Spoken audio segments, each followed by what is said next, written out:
Ese es el tour de la raza furia, hermano. Más o menos. Es que lo curioso es que yo llegué a este barrio cuando tenía 11 años y venía a vivir en el campo, venir en vereda. ¿Dónde vivía? ¿Dónde vivía? Yo pasé por vivir en Cota, en una vereda. Yo llegué, digamos, yo nací en Tenjo, pero y viví en España hasta los 5 años. Okay. Llegué a vivir a Villa de Leyva y de Villa de Leyva de pueblo en pueblo. Cota, La Calera. Pues mis papás eran re hippies, ¿Sí? y eran rockeros así de viajata. Mi papá joyero, mi mamá tejedora, diseñadora de interiores. Entonces siempre les gustó, fue la provincia. Entonces yo llegué a vivir de Barcelona a Villa de Leyva, a una casa enorme, pero aparte de hippies, a mí me educaron en la casa, entonces yo no iba al colegio. Ok. Entonces yo vivía como Tom Sawyer, ¿no? ¿Sabes? Yo aprendí a leer y entonces leía como loco y cuando no yo me iba a caminar, pero era literal gamín. Porque mis amigos eran los que no iban al colegio, que eran los gamines. Claro, ¿y cómo fue la educación en casa? Una chimba, hasta que empezó también a ser neurótico, ya entré a colegio, ya pasé por el Reyes Católicos Gimnasio Moderno, hice una lista de colegios, pero fue una chimba también porque yo aprendí mucho de libertad y de autodidáctica. O sea, fui muy autodidacta en muchas cosas. Okay, ¿qué Eso me cosas permitió hizo, por ejemplo? leer mucho, ¿sabes? ¿Sí? Leer muchísimo. Aprender también a investigar por mi cuenta. Fíjate, cuando llegué a Bogotá, este edificio era la casa en la que yo vivía. Ok. Era una casa muy grande que estaba dividida en dos. O sea, esto no era un edificio. No, esto era una casa clásica de Chapinero, como esta es de acá, pero de más el doble de espacio. Ok. Ahí vivía yo, aquí vivía María José Pizarro, que fue una de mis primeras novias después del barrio. No le puedo creer. Claro. Y esta era la cuadra. ¿Cuántos años tenían cuando fue novio de María José? 14, 13, ella tenía 12, yo tenía 14, póngale, 15. Ok. Y luego también tuvimos esos cuentos ya de más grandecitos, pero pues este fue el barrio. Y esta cuadra la cerrábamos. En Navidad, esto lo cerrábamos y armábamos vaca loca acá. Y armábamos el año viejo en la mitad de la cuadra. Es muy curioso porque Chapinero tiene este aura de que ha estado así todo el tiempo. Como que está congelado. Sí, y sin embargo, usted me cuenta que ahí había una casa. Claro, y esto fue el punto de quiebre entre las generaciones como la mía, que jugábamos en la calle. Jugábamos yermis, jugábamos escondidas americanas, jugábamos ponchados, a escondidas, hasta nos peleamos. Digamos, lugares como este callejón, este era nuestro playground, aquí era donde estábamos jugando, aquí estaban los mayores, los más billis, practicando coreografías para ir a bailar en Keops. Ok. Eran los billis del barrio. Y nosotros que éramos más chiquis, pues jugando con las bicicletas, con la pelota. Aquí en este edificio vivía Rocío, una amiga mía. Todo esto era rodeado de amiguitos. Todo este barrio era como así, ¿Y uno para iba qué, chiflando. ¿Y para qué cerraban la cuadra? Porque era Navidad.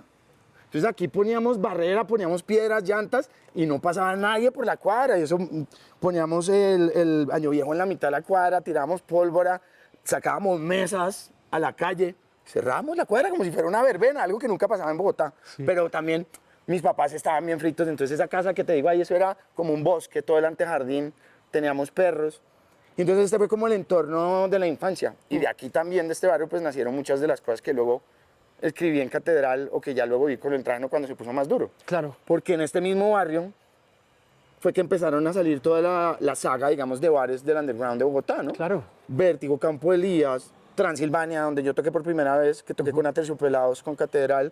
Estaba Membrana, Vértigo allá, Ácido. O sea, todo esto era un movimiento cultural muy tremendo. LSD, ¿cómo se llama? Bueno, es que tantos... Las moscas, había un montón de claro, cosas. y era todo aquí. Oiga, ¿en qué año fue eso? ¿Cuántos años tenía usted cuando empezó a meterse en esa escena?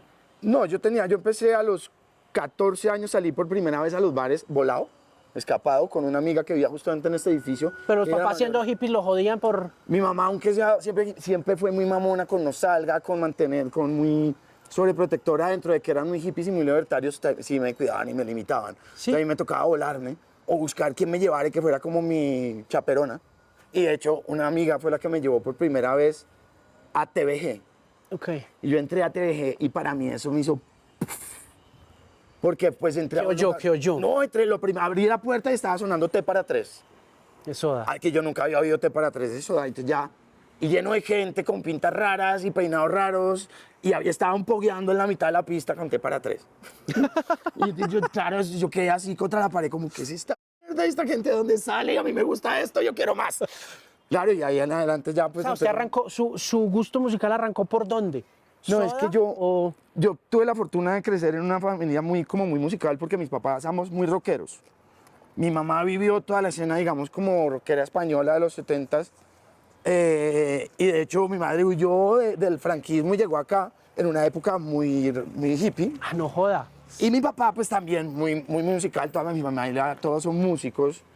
Y se encontraron ahí en España y pues claro, yo tuve la fortuna, digamos, de niño de ir a ver en vivo a Police.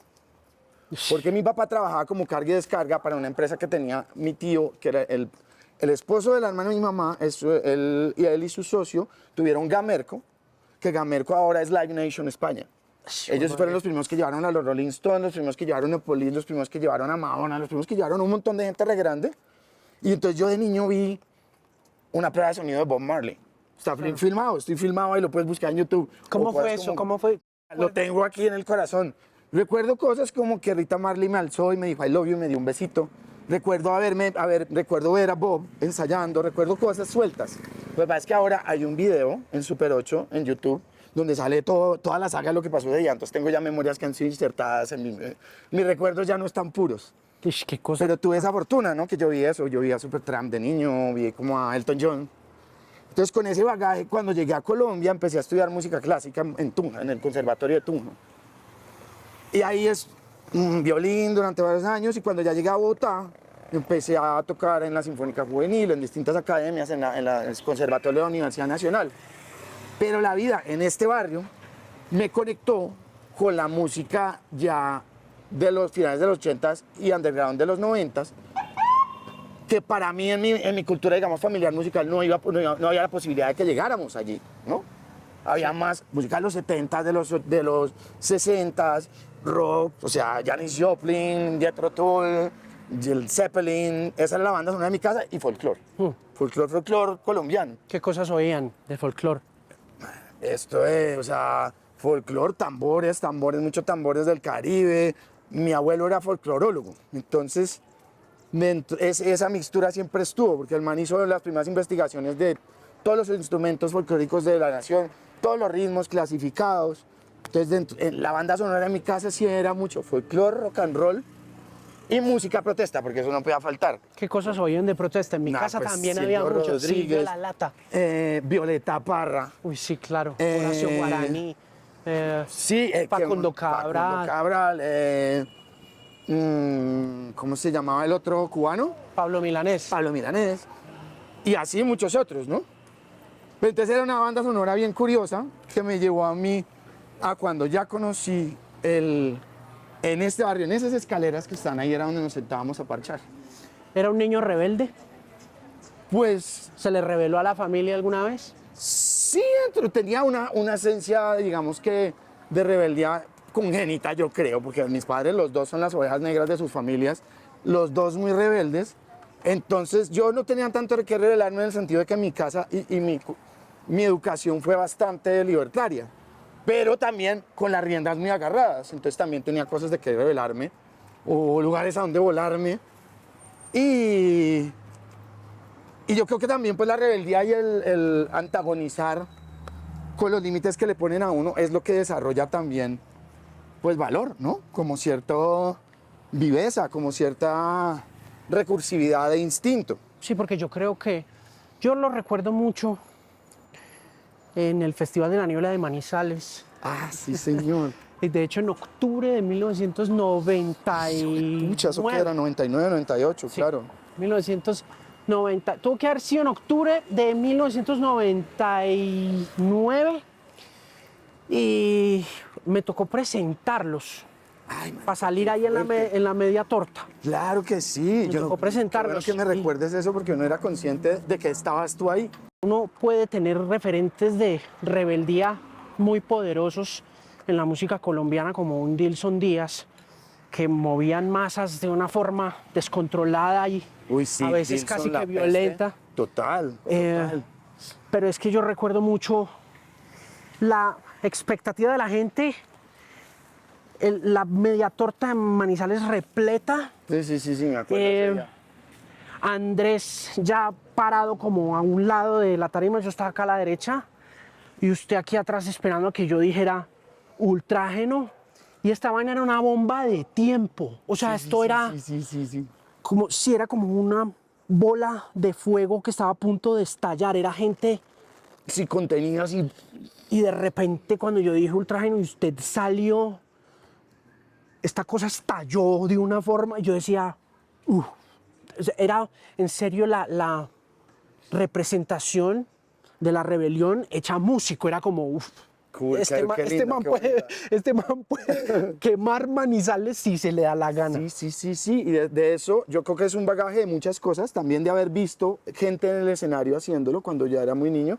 Luego de tener unos muy buenos referentes musicales. Y luego también de tener nociones un poco como de la escena. Como de lo que representa la teatralidad o la intención. Y eso me dio las herramientas para luego no tener vergüenza y tomarme por derecha ese derecho. Y también la escuela, ¿no? Cuando yo me empecé con catedral, yo no sabía ni cómo cantar, ni cómo pararme en un escenario, pero lo hice. Y a partir de ahí me fui empoderando más con la respuesta de la gente. Y lo que pasa es que cuando ya llegué a Ultrágeno, que fue lo que tuviste, ya tenía mucha carga de barrio, de calle, de frustraciones, de ideas políticas, muchas cosas que también me hicieron llegar a ese lugar de... No, es muy difícil cuando uno ya crece tener ese mismo nivel de enajenación, como de puramente no dudaba que todo el mundo me iba a hacer caso. Y eso pasó en momentos como cuando nosotros pudimos tocar en Rock al Parque, que no tocamos, pero me hicieron salir a pedirle a la gente que dieran un paso atrás, y eran 100.000 personas, y yo salí sin dudar nada, y les dije, muchachos, aquí tenemos un problema, vamos a dar todos como uno solo un paso atrás cuando yo cuente 3. Y todo el Simón Bolívar hizo... Echó para atrás. Yo mira, te lo cuento y me erizo, porque es como que es una de esas cosas que... Y eso va detrás, supongo que de todas las vivencias y de que no dudaba. Sí. Esa pureza, enajenación muy real que transforma la realidad, cuando uno cree pero no tiene ninguna duda, eso es un poco locura.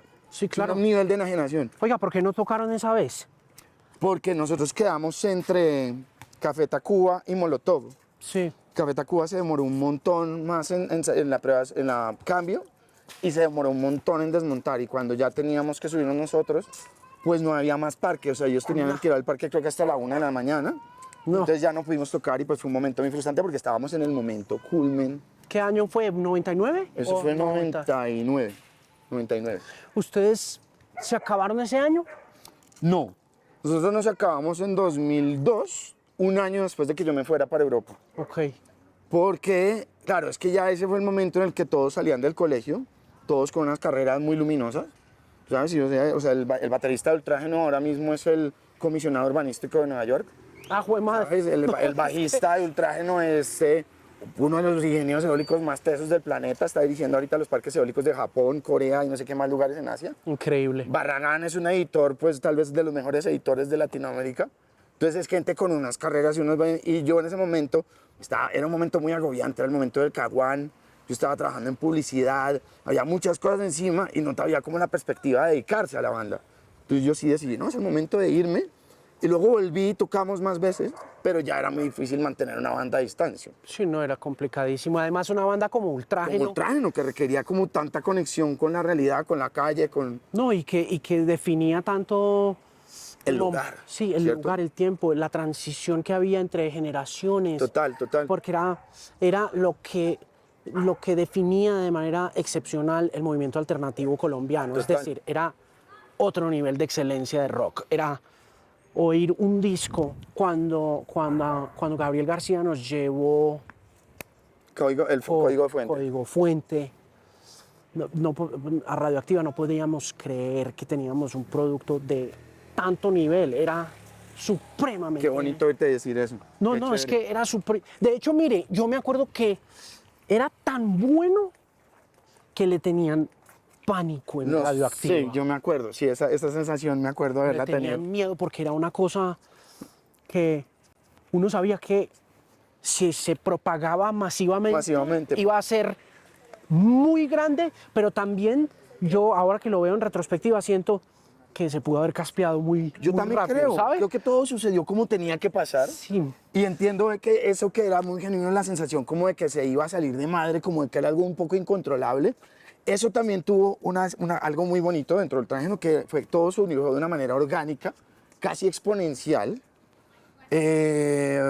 Grabamos el disco de Código Fuente acá abajo, ¿te acuerdas de 59 Studio? Pero claro, Que eso fue Ave un María. templo de muchas producciones tremendas que quedaron Oye, para la historia. No, entrar a 59 Studio en 1999 era encontrarse con una comunidad de músicos supremamente especial, supremamente única, que uno se sentía como periodista muy privilegiado de estar ahí parchado. Estar viendo cómo se creaban los discos. Y aparte ese disco lo hicimos con Dilson y con Popa, que ahora también está tocando con La Peste. Entonces fue un momento de congeniar un montón de personas, ideas, una chimba. Y en este barrio, porque este barrio, digamos, este parque fue cuando no estaba así remodelado, este parque no, yo venía donde eché mis primeros plones, donde compuse cosas, donde pasaron 1000 historias de noche y de día.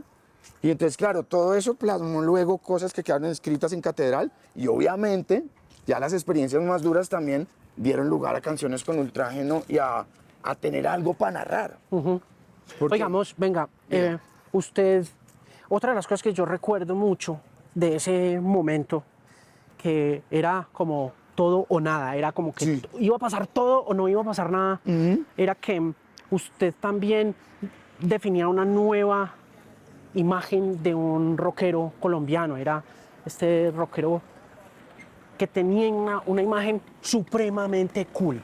Entonces, lo agobió eso también a la hora de decirme largo, eso el Caguán, la publicidad y demás, Sí. y el hecho de ser una figura tan fotogénica, tan bien puesta, tan única con su violín y esa vuelta. Eso, qué bueno que lo menciones porque ahí hay unas cosas muy difíciles, sobre todo cuando uno es como un rockstar en un país en el que pues es muy difícil vivir ser de músico y menos de ser rockstar. Entonces, y estoy hablando no porque me esté poniendo el calificativo de yo soy un rockstar, sino que realmente sí vivía la dificultad de que en los buses me pedían autógrafos, que salir a la calle ya era como que me estaban mirando, como que había una presencia real como una figura pública. Claro. Pero luego pues uno no tenía todo ese glamour y todo ese cobijo que hace que tal vez no sea tan molesto ser una figura pública, ¿no? Que uno Sí. siempre esté en su burbujita, Sí, que uno claro, siempre claro. esté como cobijado, porque yo sí estaba en la calle, yo sí iba en usted- bus, estaba como inmerso en eso que me hacía también tener de qué escribir, pero fue pesado, porque también había una dicotomía rara entre ser la persona que uno tiene que ser cotidianamente, ser la figura pública y a la vez congeniar pues todo eso que pasaba en el país, ¿no? Como no poder viajar en avión a tocar, no poder viajar sino en avión a tocar a cualquier otra ciudad, no poderse mover en carretera libremente, no tener, digamos, como esas condiciones laborales o lo que uno... Todas esas cosas que frustran tanto de Colombia se compaginaban con eso otro que era como, wow, pero ¿qué es esta locura? Todo esto que me reconoce la gente como figura o como lo que hago o como el escritor o como el cantante que soy, por otro lado lo destruye esa otra parte en el que no me permite vivir libremente este país y este territorio. Y definitivamente eso fue una de las cosas que más tuve que congeniar con los años, porque luego llegar a Europa y como empecé a no ser nadie, a ser un cotero, Claro. o a ser, ¿sabes? Un técnico, o lo que fuera, fue muy loco porque luego la gente que conocía ya de repente empezó a saber quién era aquí, y me decían, pero ¿usted qué hace acá? Vaya ya a ser un rockstar. Y yo decía, sí, pero es que lo que estoy aprendiendo acá me está haciendo crecer como persona un montón, Sí. porque aquí ser nadie me está enseñando a ser alguien. Y eso fue una chimba también, Increíble. porque aquí tener tanto reconocimiento, pero luego de pronto no tener ese cobijo del amor y atrás hace que uno vaya como en ese camino intermedio entre frustrarse y estar pleno. Y lo único necesario ahí es que uno haga como ese trabajo interior para abandonar. Ok, Tanto ¿cómo el lo- ser la cómo- estrella como el ser nadie. ¿Cómo lo hace? O sea, se necesita valor también para decir, porque es que vuelvo y le digo, se lo digo porque yo lo veía como un ídolo. Entonces, cuando se acaba Ultrágeno, cuando se empieza a desmoronar la utopía rockera que eran, yo fui parte de los que hicieron ese duelo. Y perteneciendo al mainstream, Sí. perteneciendo a la música comercial, pero entendiendo muy bien el valor de muchas cosas que a veces explotan por fuera de lo clandestino y se vuelven una cosa icónica y emblemática para la generación. Tan así que volvimos 10 años después. Ah. Hicimos 2 conciertos que se vendieron esa noche. Claro. Y fue como si no hubiéramos dejado de tocar nunca. Iban los fans y los hijos de los fans sacando a su papá arrastras. Ahí me acuerdo de los papás con corbata y el hijo con los amigos sacándolos arrastrados. Entonces, y luego 10 años, bueno, eso, 10 años después nos hicieron tocar en Rock al Parque, que estuvimos tocando para 100.000 personas y fue una locura. Y 20 años después hicimos este concierto que te estoy diciendo ahora. Entonces yo creo que también un poco eso tan triste que fue que quedara todo en el aire y de repente se diluyera, permitió también que quedara como en el limbo, como congelado ese potencial de Ultrágeno y también un poco lo que contábamos, para mí todo el tema de la raza furia, de que Ultrágeno fuera conceptualmente un gas que se expande a través de la conciencia de lo que somos nosotros, una raza llena de furia, y la furia es la misma energía con la que uno apuñala a alguien, con esa misma energía le da un abrazo. Y esa era la gran dicotomía y digamos, el eje filosófico de la banda. Entonces, vivir eso en carne propia era, yo creo que el non plus ultra de lo que estábamos planteando. Y yo creo que ese mantener como esa enajenación pura es lo que hizo que se mantuviera en el tiempo y que fuera posible dejarlos y que fuera un trauma, una mierda desgarrante, que lo fue, obviamente. Claro. Pero por otro lado, todo tenía sentido. Entonces, pues es una de esas cosas también, son esas cosas que uno necesita apaciguar su interior y narrarse a sí mismo lo que te estaba diciendo antes, volver a reescribir las memorias con el tiempo, de volver a reescribir los significados positivos y negativos de su vida para estar en paz, ¿no? Y echar para adelante. Porque claro, yo me fui y quedé con un montón de cosas pendientes. ¿Cómo las resolvió? Obviamente también haciendo más música en otros lugares donde de pronto ni siquiera iban a oír acá. Obviamente también siendo nadie. Para mí fue muy, muy terapéutico poder caminar por las calles, o poder hacer cosas sin tener que esperar nada de mí, sin tener que nadie esperara nada de mí. Era una cosa que llegó a constituirme como persona. Eso que dicen, digamos, aquí en Colombia a veces es más importante tener el título de doctor que tener el título de señor. Pero no hablo del señor, sino como caballero, ¿no? ¿Sabes? Como esas personas de honor. Claro. Y eso era lo que yo creo que al final vale la pena buscar como persona, ¿no? Como que uno encuentre un valor indefinible en uno mismo que le permite estar tranquilo, con mucho o con poco, pero en paz, sin tener que buscar nada más. Sí, oiga, quiero volver un poquito Hágale. al comienzo de la carrera de Catedral y posteriormente de Ultrágeno y preguntarle, ¿en dónde estaba usted? ¿En qué círculo? ¿En qué comunidad? ¿En qué tribu? ¿Cómo funcionaba? Eso fue muy bonito, porque yo yo salí del Reyes Católicos, que era como, mi mamá es española, entonces terminé en Reyes Católicos cuando ya empecé a ir al colegio de verdad, que fue el primer colegio grande, y cuando ya me hicieron salir de ese colegio, entré en el Gimnasio Moderno, y en el Gimnasio Moderno, que es un colegio muy fifico, de mucha alcurnia y tal, conocí gente muy tremenda, como Tomás Rueda, ¿sabes? Como, Uy, sí, claro, Tomás. Bueno, parceros que tengo ahí de toda la vida. Y entonces Tomás un día me dijo, venga, yo tengo una banda y estamos tocando con unos amigos. ¿Por qué no se viene a un ensayo con su violín y vemos a ver si le metemos violín a una canción? Y entonces para mí fue muy revelador porque yo estaba ya yendo, yo estaba de cabeza metido en los bares acá, aprendiendo de la música underground de los 90, chupando. Yo me iba en silencio, yo me compraba una cerveza y me quedaba toda la noche viendo a la gente, aprendiendo de cómo bailaban, de cómo se vestían, de cómo se movían, de cómo hablaban. Andrea Echeverry bailando cuando todavía Terciopelados no era famoso, sí, todas esas cosas para mí eran insumos. Yo era como si estuviera viendo una biblioteca, pues. Claro, usted absorbiendo todo. Absorbiendo así. Y cuando llegó la época catedral, que yo, claro, me dijeron, vaya a un ensayo. Y yo llegué a un barrio, yo venía de acá y llegué a Gratamira, güey, que es como llegar a un suburbio gringo así súper. Pero esto es una locura porque en Gratamira estaba ensayando Catedral en la típica situación de suburbio gringo, garaje abierto, los equipos ahí, la banda tocando, 5 amigos tomando pola allá afuera, y yo era como, ¿qué es esta mierda? Y ahí conocí a Guguillo, el baterista de Danny Dodge, conocí a Mazabel, el cantante de Sin Salida, ese mismo día a Daniel Jones, el de Danny Dodge, como que era todo. Y bueno, a las 2 semanas estaba grabando un demo para ellos, las voces, y a los meses, no sé, ya teníamos un contrato con MTM. Pero aparte el contrato con MTM fue muy loco porque fue de esos últimos contratos en el que viene una madrina y te dice, eres bueno, te vamos a dar un contrato. Y yo, ¿cómo así que un contrato? Sí, un contrato por 4 discos, cada disco con videoclip, no sé qué, promoción. Yo era como, ¿qué? ¿Cómo? Aparte teníamos 3 canciones.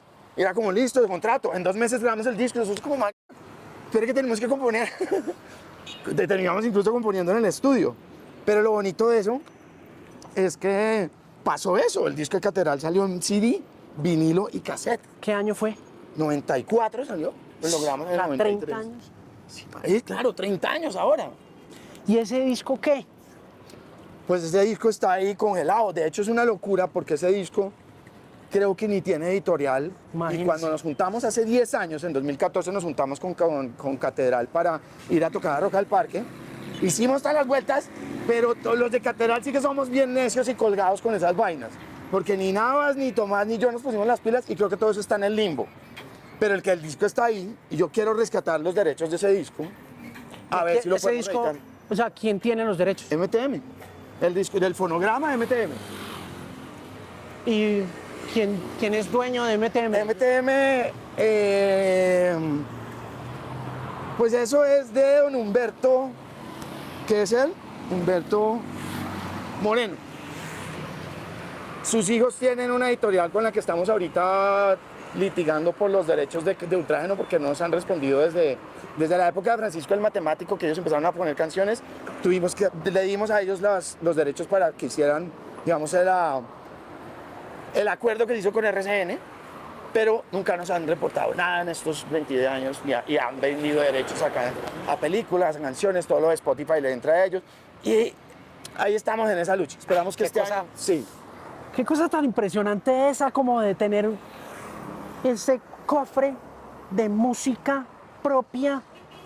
Y no poder disponer de eso. Estamos ahorita en ese momento de la vida en el que ya todos somos adultos, ya todos podemos pagar abogados y viendo cómo poder ni siquiera ganar dinero, liberar eso para poder publicar. Tenemos 2 discos en vivo con 10 años de diferencia que queremos publicar. Tenemos canciones nuevas que hicimos cuando nos juntamos acá en el 2017.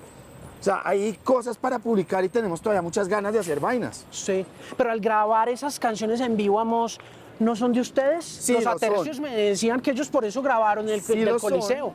pero los derechos de editoriales de las canciones sí son de la editorial. Entonces terminamos teniendo que darles explicaciones a ellos, tarde, sí, o sea, por un lado o por otro. Entonces queremos tener libertad total de las canciones para poder o republicar los discos o volver a trabajar algunos de esos temas o hacer más música y que la gente pueda tener un canal nuestro que pueda disponer un poco libremente de esos tracks. Oigamos, tengo una pregunta. Cuando Hágale. ustedes montan ya, o sea, entonces ustedes se montan en el cuento de Catedral, usted llega, hace la canción, entra el violín, toda la vuelta, pero hay una inquietud que tengo respecto a esa escena que usted mencionaba de Dani Dodge y de todos ellos, y es que si bien estamos andándonos chapinero, gran parte de la revolución que siento yo que pasó con la comunidad de músicos que eran ustedes fue que sucedió más al norte. La gente que podía pagar las guitarras, que podía pagar la batería, que podía ir a Estados Unidos de vacaciones y traerse un morro de CDs para culturizarse, porque yo toda la música, toda la cultura musical que tuve desde ese momento era porque mis amigos iban a Estados Unidos cada año, y entonces yo podía grabar los discos de Primus y los grababa en cassette, yo podía grabar los discos de Pearl Jam cuando llegaron y los tenía mi propia musiquita, pero todo hecho así pirateado, porque ellos sí podían ir, ellos sí podían tener instrumentos, y a partir de toda esa gente que sí podía pagar un amplificador, y que creó la escena, y que se creó en La Calleja, Exacto. y que se creó Dani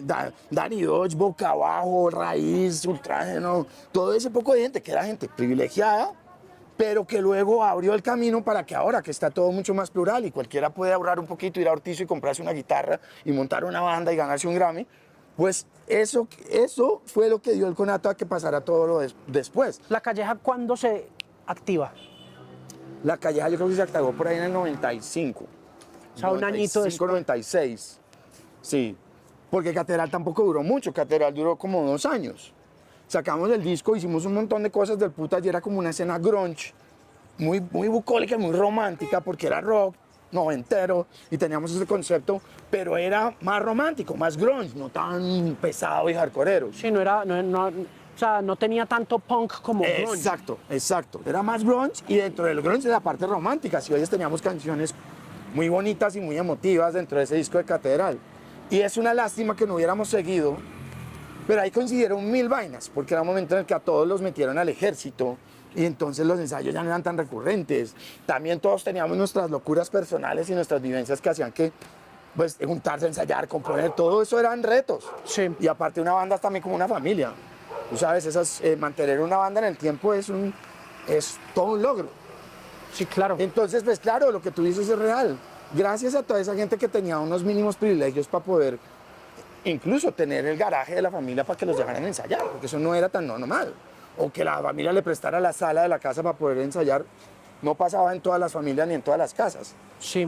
Oiga, el ejército, ¿qué papel jugó más allá de la dificultad para ensayar en el repertorio, en la música, en el hecho de que siendo privilegiados, teniendo el acceso a la culturización de conseguir discos compactos, poder comprar instrumentos, utilizar los garajes, mentalmente, psicológicamente, eso afectó lo que escribían y lo que cantaban?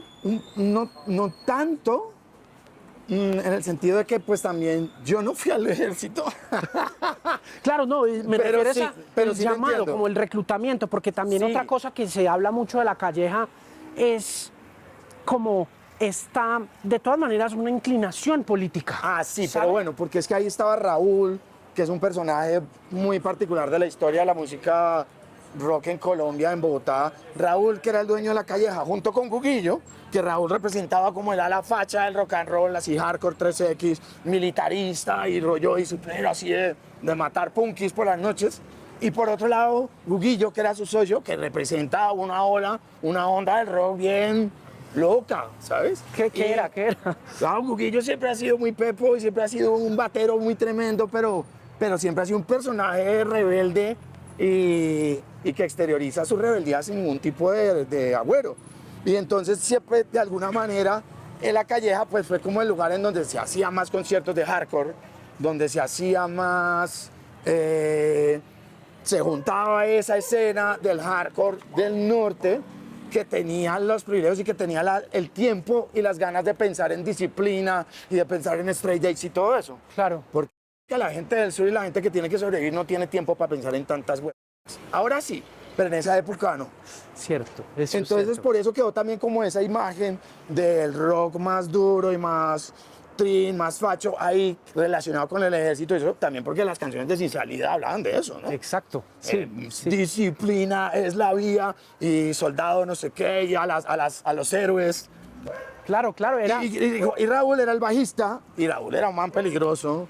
Y pues después está todo el mito de que se fue para el monte, lo pelaron y lo picaron. Y nunca se supo nada de Nunca eso. se supo nada. Eso se quedó eso en mito. Se quedó en un mito. Mi teoría es que el man se fue para Estados Unidos y está allá tan tranquilo y regó el mito para que no lo pelaran, porque lo iban a pelar. ¿Ah, sí? Sí, porque el man había sido muy caspa con gente que estaba conectada ya en niveles más altos con la izquierda, más guerrillera.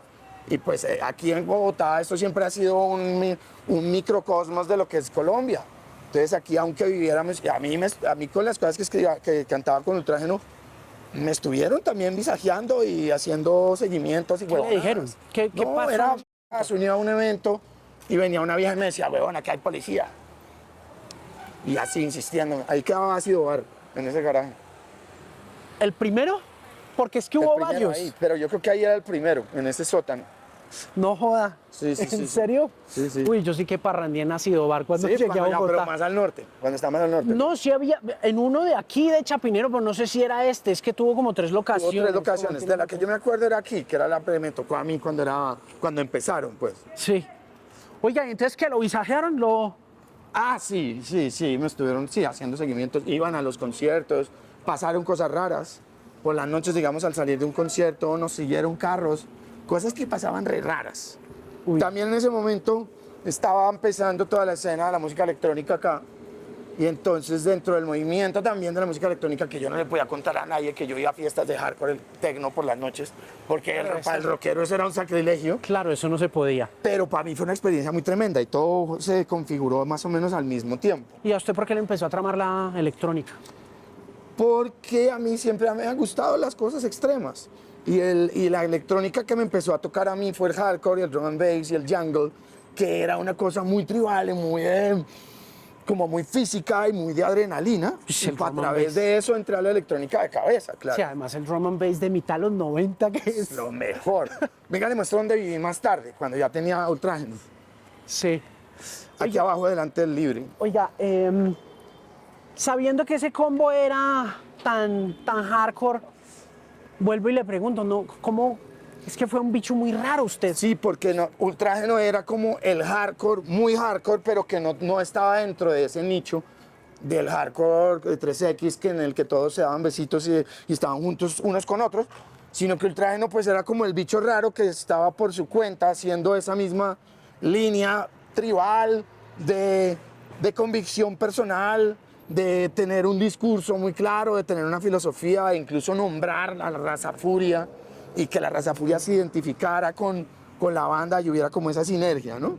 Entonces teníamos un poco muchos elementos que nos unían con esa estética hardcore y con ese movimiento del rock duro como panfletario y como disciplinario. O sea, Pero más que afuera, por ejemplo, los Rage Against the Machine estaban repegados. pegadísimos. Y aquí en Bogotá, Evil Empire, Claro. como que coincide un Total. poquito con el surgimiento de Ultrágeno por esa misma mirada Pero si te panfletaria. fijas, nosotros estábamos mucho más emparentados con Rage que con una banda como Earth Crisis o como Biohazard o como sí, Sí, no claro. sé, Sí, Agnostic Frontline- Front, Agnostic Front o tal.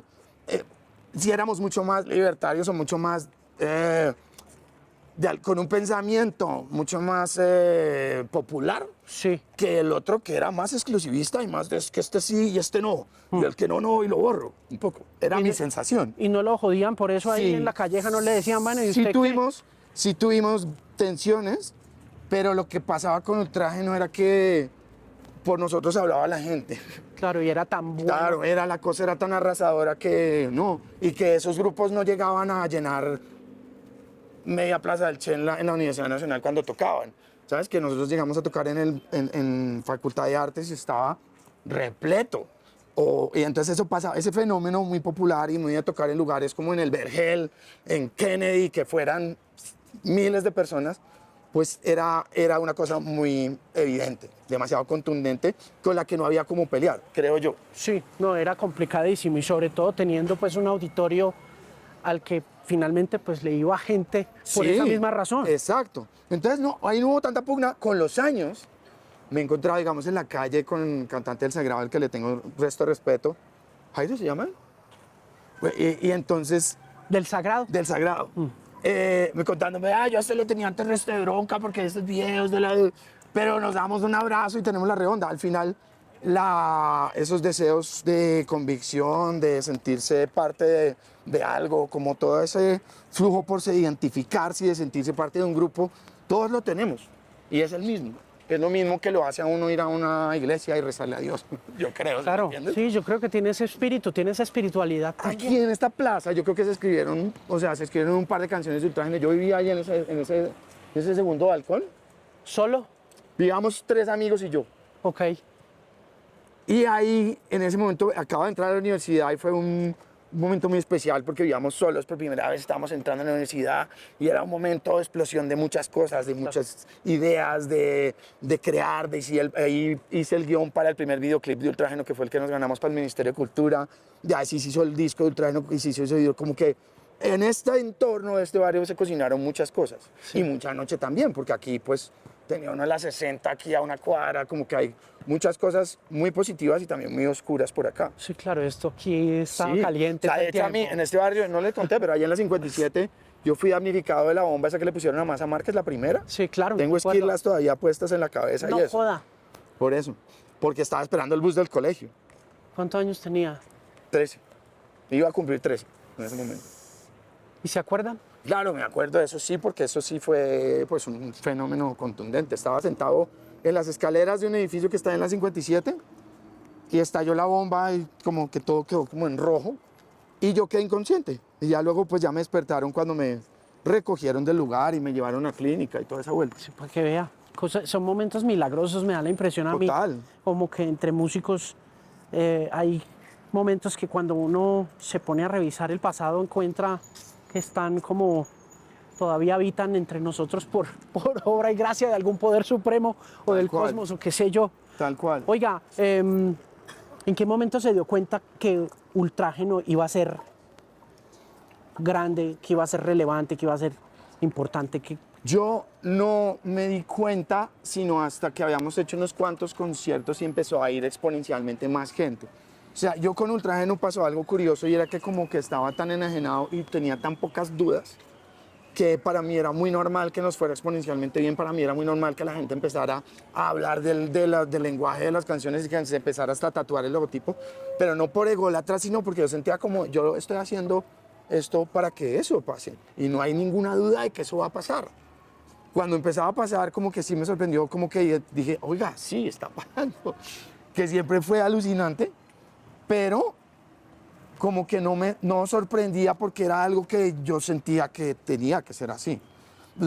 Cuando ya se hizo muy evidente era cuando, exacto, cuando de pronto decíamos, no, hay un concierto de Ultrágeno. El momento en el que realmente para mí fue evidente que había algo especial y que estábamos cocinando algo muy fuerte, sobre todo cuando eso, digamos, se anunciaba con muy poco tiempo de antelación que había un concierto de Ultrágeno en la Nacional. Sí. Y de repente llegaban 3.000 personas, ¿sabes? O cuando, digamos, tocamos Es que 3.000 personas. Marica, cuando tocamos en, ¿cómo se llamaba? La tienda de discos del Andino. En Tower. Tower. Tocamos en Tower Records. Y claro, nos pusieron una tarima en mitad de Tower Records. Y y empezó a llegar gente. Tuvieron que cerrar las puertas y luego se llenó todo el pasillo del Andino. Empezamos a tocar y se armó un poco en medio Tower. Y claro, eso se armó un mosh brutal. Y la gente empezó a hacer remolino, se empezaron a estrellar contra las góndolas. Góndolas, a tirar las góndolas.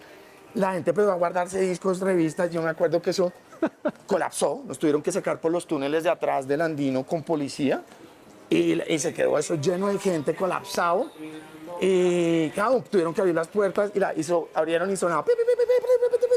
Nosotros nos salieron con discos de todo. Y colapsó. Tuvieron que llegar policía, que evacuaran todo el Andino y nosotros irnos por una puerta trasera que nos montaran en la camioneta.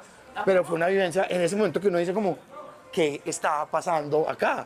¿Quiénes somos? ¿Qué se está pasando? Que la gente está muy loca. Sí. ¿Me entiendes? Esos son los puntos de inflexión. Claro. Oiga, ¿siempre fue así enérgico en tarima? ¿Siempre o hubo un momento en el que en ese proceso se encontró como el showman que fue en ese momento? Es decir, porque por ejemplo, me pasa que cuando hablo con grandes músicos o performers o las dos cosas, hay un momento en el que son pequeñitos, ¿sí o qué? Y están parados y ven el público y dicen, no conecto todavía, ¿qué hago? Y de repente hay un eureka, un momento eureka donde dicen, me conecté con... Y muchas veces siempre me dicen, conecté con 2 personas acá y supe que era lo que tenía que hacer de en adelante. Pues a mí yo no te puedo decir que tuve un momento de inflexión, pero sí tuve una evolución clara. Lo que pasa es que yo tuve la gran fortuna, no pasamos ahora por delante de Transilvania, que de hecho era uno de los lugares por los que quería pasar. El famoso. Pero claro, Transilvania fue importante para mí, porque yo después de haber sido clientes de los bares de Héctor, y haber vivido la escena underground desde el silencio, desde la individualidad de que nadie me conociera, de repente mi primer concierto fue con Catedral abriéndole a Terciopelados para 1.200 personas. Estamos parando el tráfico. Sí, el tráfico. Entonces, ese día yo conecté seriamente con el público, pero yo no sabía por qué. Yo hice mi performance como bien podía o como bien sabía. Pero claro, una confirmación desde el primer toque de que algo de derroche de energía y de locura iba a conectar con la gente, me dio las herramientas también para luego no ir para abajo, sino ir para arriba. Y lo que te decía de que cada vez tuve más claro el poder del pensamiento y del deseo. Estar muy enajenado y no tener ninguna duda de que esto va a pasar o de que los voy a enamorar o de que cuando yo salgo y miro a la gente de frente, todos se van a conectar conmigo, pasa. Pero porque no había ninguna duda. Pero si te das cuenta, como el timbre de mi voz cuando grabé el disco de Catedral era muy infantil, estaba todavía en un proceso, era nasal. Y cuando yo empecé a grabar con Ultrágeno, cantaba fuerte, pero todavía no sabía muy bien qué hacer con mi voz. Y ha sido en el paso de mucho tiempo y llegando ya hasta Tequendama, que he sentido que he podido hacer todo lo que puedo hacer con mi potencial. No, y cuando uno se sienta a oírlo en Tequendama, yo hoy por la tarde me senté a oír todo. Chévere. Y yo decía, el crecimiento y la madurez espiritual que proyecta la voz en estos momentos desde, no sé, yo comencé con la que sacaron con Kintsugi, sí, con TCH Sudaka, que la amo, que me parece chévere. de las mejores cosas que han hecho, además que la conexión de los tres, de Pues, Jota, de Camilo, con TSH, con usted, da tanto sosiego musical, como Sí, que te entiendo. da tanta satisfacción saber que sin importar números, alcances, ni nada de esas cosas, la música es mejor que la que hacía hace 30 años. Y eso Es es cierto. increíble, es una cosa... Y ha sido muy bonito ese proceso, sobre todo Jota me ayudó muchísimo desde que empezamos a trabajar con Tequendama. Me ayudó mucho a superar mis expectativas y a superar mis límites y a llegar a lugares de la voz que yo no sabía que podía dar, lugares emocionales que no sabía que podía dar. Y es curioso porque aunque de repente me sentía que era un putas cuando movía gente con Ultrágeno o con Catedral, cuando han pasado ya 20, 25, 30 años, aún quedan cosas por descubrir y aún quedan retos por superar y eso fue mágico. Porque claro, también uno cuando crece empieza como a derretir o a diluir un poco los sueños, las expectativas, esa enajenación pura, absolutamente auténtica y furiosa que uno tiene, que hace que todo sea posible, se empieza a volver más chiquita y uno se empieza a volver un poquito más asustadizo. Y entonces lograr estos momentos de luz, de conexión plena en un ensayo o en un concierto o de conexión plena en una grabación, cuando uno dice, esto que acabo de hacer hoy, ahora aquí nunca lo había hecho. Y me hace sentir como esas maripositas donde aquí hay algo real, verdadero, pues, que pasando, nuevo. Tengo una herramienta nueva, eso es mágico. Sí, ¿no? Y sigue siendo un compositor brillante, sigue escribiendo cosas que tienen mucho significado, que tienen mucho valor y que, a diferencia de, no sé, lo que llaman legacy acts, Sí. artistas con un legado de catálogo muy poderoso como un Metallica o unos Rolling Stones que tienen que seguir tocando la misma cosa todo el tiempo, uno encuentra en sus letras siempre algo que meditar, algo que escuchar detenidamente y algo que cantar también. Gracias, que chévere. me parece bonito Eso eso. es lindo que lo diga. Igual ha sido todo un viaje, porque a mí me interesa siempre dejar como un poco ser como un juglar del momento y del espacio en el que vivo. Claro. Entonces es chévere que, si tú te fijas, hay canciones de Tequendama y demás y también que hablan de lo que hemos vivido en la pandemia y hablan también de lo que hemos vivido en las revueltas sociales, y las canciones de Catedral hablaban de ese momento, de cómo los policías mataron a patadas al poeta, de cómo tantas cosas que estábamos viendo en ese momento, igual con Ultrágeno, los momentos políticos. Entonces para mí es importante tanto la poesía como narrar, como un poco ser narrador del tiempo y del espacio en el que uno vive, y sin ninguna pretensión más allá que eso me erice la piel a mí. Claro, pero sigue teniendo la misma fe que tenía como cuando se montó en esas tarimas y se volvió tan icónico. Pues sí la tengo, pero cuesta trabajo sentirla. Es a veces cuando uno crece, digamos que para mí madurar, una de las cosas chéveres de madurar es que uno deja de tener tantas preocupaciones pendejas, como cuando uno está chino con esa zozobra de la vida, que es como que uno no puede estar tranquilo en ningún momento, eso es harto. Entonces crecer te da cierta paz interior, porque como que ya no necesitas estar proyectado a esas ansiedades y a esas expectativas y a todo eso, y eso es una chimba. Pero el insumo real que yo me he llevado a la historia y con el que me voy a ir a la tumba, si me voy a la tumba, si no me muero por ahí esparcido. Dios quiera que no, todavía no. No, obvio que no, todavía no, yo no quiero. Pero han sido momentos en los que, digamos, yo cuando volví ya a Colombia en el 2015, ya definitivamente monté un estudio en el centro. Estuvimos 4 años funcionando y fue un estudio una chimba, pero claro, mantener un lugar así me requería muchas preocupaciones, y me acuerdo de ir por la calle una tarde muy preocupado con papeles, con maricadas, tenía ríos por pagar, súper así como, y viene un man, y me alcanza, estamos piñeros. Y me quedo como, sí, ¿qué quiere?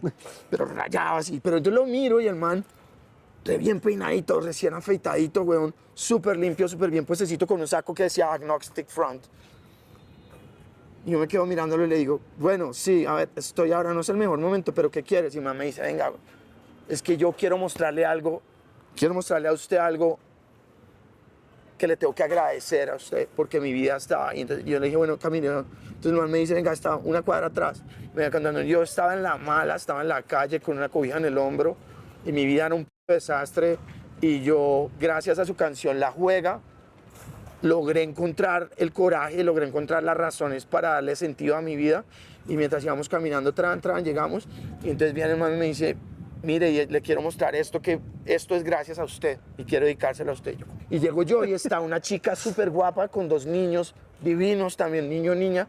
Y el man le dice a la chica, mamacita, ¿usted sabe quién es él? Y la niña empieza a aguársele los ojos. Y yo como, ¿qué está pasando acá, güey? Y el man me dice, parcero, esta es mi familia. Yo quiero dedicarle y que usted sepa que ellos están aquí gracias a usted. Gracias a esa canción que usted escribió y que me dio la fuerza para estar aquí donde estoy diciéndole esto a usted ahora. ¿Ves que a mí se me queda un poco? Porque las cosas que me han pasado de ese estilo son las que le han dado sentido verdadero a todo lo que ha pasado. Y a toda la plata que he perdido también, ¿me entienden? Pero es real. Y eso sí que sigue siendo genuino. Yo le decía al gordo y al mono de las almas, no había cómo industrializar a las almas. Exacto, no había cómo meterlos en un flujo comercial masivo. No había cómo hacer otras almas, no había cómo hacer unas almas en serie, ni un ultrágeno en serie. Las almas para mí, ahora que lo dices, eso tiene todo el sentido. Las almas para mí fue tan revelador cuando los vi por primera vez. Todavía no habíamos empezado con Catedral, pero yo estaba estudiando música en la Javeriana antes de salir del colegio. Y me acuerdo que ellos iban a tocar en el Pablo VI, y yo sabía que iban a tocar las 1280 almas, yo no sabía ni quién eran, pero yo ya estaba con ese ímpetu saliendo a los bares y aprendiendo de música que no conocía, y fui a ver a las almas y las vi en el Pablo VI de la Javeriana, y fue revelador. Yo creo que esa fue de las cosas más reveladoras, poder ver a las almas y sentir Bogotá, mi ciudad, en voz e instrumentos vivos. Ahí en un escenario, eso me dio a mí una lección tan cabrona que por eso luego tenía la necesidad de contar lo que estaba pasando en el territorio y en nuestro lugar, en este entorno que era la ciudad de Bogotá. Gracias también a que vi lo que hicieron las almas. Claro. Estos ejercicios culturales homeopatizaron el miedo, lo integramos y lo convertimos en algo para narrar, y dentro de eso yo creo que fue mucho más fácil gestionarlo. Todo, desde lo que te digo de haber sido víctima de una bomba, hasta las cosas rudas, apuñalamiento, cosas feas que uno veía en la Bogotá de los bares de la noche, hasta cosas súper bonitas que nos llenaron y nos convirtieron en las personas que somos hoy en día, gracias a gente que también es casi que figuras públicas. Digamos, el bagaje de Héctor Buitrago, habiendo tenido no solo Terciopelados, sino todos los bares que tuvo, toda la música que yo escuché y me gustó gracias a los lugares que él hizo, pues es incontable. Sí, claro. Entonces, tenemos unos grandes próceres culturales, pero tenemos también ese lugar mágico en donde para poder reconocer el espacio, uno tiene que de alguna manera dejar de sufrirlo, dentro de que igualmente lo está sufriendo. Y es bonito eso que dice, porque nunca había visto que las bandas sí han sido dispositivos para integrar ese mal, ¿no? Sí. Integrar esa oscuridad y convertirlo en luz. También creo que esa fue otra de las cosas que Ultrágeno trajo cuando el disco llegó a la emisora. Era, porque además la ejecución era... Muy de máquina. Sí, era muy precisa. Sí, porque lo que intentábamos también y lo que intentaron, cuando a mí me mostraron el demo de Ultrágeno, yo aluciné, porque claro, yo estaba medio empezando a entender cosas de la música electrónica desde fuera, y ellos llevaban ya trabajando un tiempo en hacer música que fuera con instrumentos, bajo, batería y guitarra, pero que sonara sampleado, que sonara máquina. Por eso ellos tenían esa mierda loca. Yo, cuando salí de Catedral, estuve como unos 8 meses en el limbo, y Barragán vino y me dijo un día en la noche en Calimán, huevón, tengo un demo para mostrarle, que no sé qué, que es una banda que tal, y yo, no, yo no quiero, estoy... Y el man como, le dije que no. Después vino y me insistió, yo le dije que no otra vez. Y a la tercera vez me dijo, vea, huevón, se lo digo, es la última vez que se lo digo, no se lo repito, oiga. Y yo como, bueno, vale. La oí y claro, yo lo llamé al cliente como, huevón, qué pena. ¿Qué es esta vaina? Esto es lo que yo estaba buscando, pero no pensaba que fuera tan allá. ¿Qué hay que hacer? Me dijo, no, ahí están las 7 canciones, escriba algo. Y escribí 7 canciones que estaban en el demo, y después de eso fue una cosa imparable. Y ya para que se llamara Ultrágeno fue... Yo soñé esa palabra mucho antes, soñé esa palabra cuando tenía 12, 13 años, y estaba ahí en el limbo sin saber qué significaba. Cuando llegó la banda y les dije, yo sé cómo se va a llamar esta banda se llama Ultrágeno. Fue un nombre que entró como cacofónico a nuestro oído y a nuestra mente y todo, y tardamos como 2, 3 meses en decidir, sí, así nos llamamos. Pero... Exacto, que era como una marca, y después vino también pues lo que quería significar, ¿no? Que es un gas que se expande en la conciencia de quiénes, de nosotros, que somos la raza furia.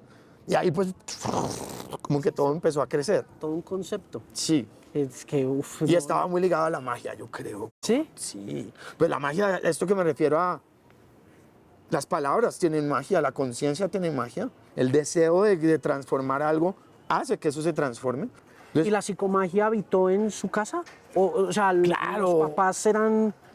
a mí no, o sea, a mí me bautizaron en Iguaque, me pusieron un nombre chamánico, no me bautizaron por la religión católica. A usted le pusieron un nombre chamánico, pero bíblico también, ¿no? Amos. Claro, Amós, Samuel. Dos nombres hebreos y los dos de profetas del Antiguo Testamento. Imagínese. Y aparte yo no sé a quién se le ocurre poner Amós terminado con ese y luego Samuel. Pero así me motearon. Claro, y todo eso yo creo que tiene un significado también. La fe es también la razón por la que hicieron nuestra fe de soda Totalmente.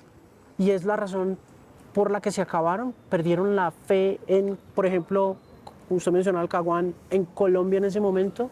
O No, no creo. Bueno, perdí la fe en que hubiera como esa instancia en la que nos pudiéramos dedicar a eso. Digamos que el sueño dorado de una banda, de una banda como Ultrágeno en esa edad, en esas circunstancias, pues era tal vez ir a México, recorrer México, ir a las dos costas de Estados Unidos, frentear y parchar con bandas que nos hagan sentir menos, para ponernos las pilas y ser más, y ser una banda que suene reamarrado en cualquier parte del mundo, y que no solamente fuéramos como un fenómeno endémico, un fenómeno de culto aquí local, Claro. sino poder demostrar que éramos una banda que podía recorrer Latinoamérica y poderle poner un nombre a eso. Ese era un sueño que yo veía un poco lejano porque éramos pues 3 personas con unos estudios y con unas vainas súper de alto estándar, y yo muy callejero, con muchas ganas de hacer cosas, pero también con ganas de vivir bien. Y entonces, claro que sí, que esa época del Caguán en donde todo el tiempo estábamos como a punto de ser secuestrados, todo el tiempo estábamos como a punto de que pasara algo tenaz, pues era muy incómoda. Y la otra cosa era que yo trabajaba en publicidad, y aunque la publicidad era una de las pocas cosas que le daba a uno de comer dignamente en un país como Colombia, Claro. pues también era muy cansón estar vendiendo yogures y toallas higiénicas, te he de confesar. oiga, suerte en altavoz con Parce, Mástil. qué lindo. Chimba. Verte sería- hoy, y aparte hoy es una luna llena especial. Una luna llena especial que nos va a transformar a todos los presentes, Y a ojalá ti que y a mí también. Me siento privilegiado de estar hablando contigo. Yo también siempre, hermano, siempre voy a ser un fan chévere, irredento qué tuyo chévere. y de la banda. Me erizo cuando lo dices, qué lindo, Energía, hermano. muchas gracias, Amos, de verdad. Qué bueno. cariño, mucha Me voy al admiración altavoz siempre. así poderoso. Con Gracias por toda. esa energía. Pásela Qué bien. chévere.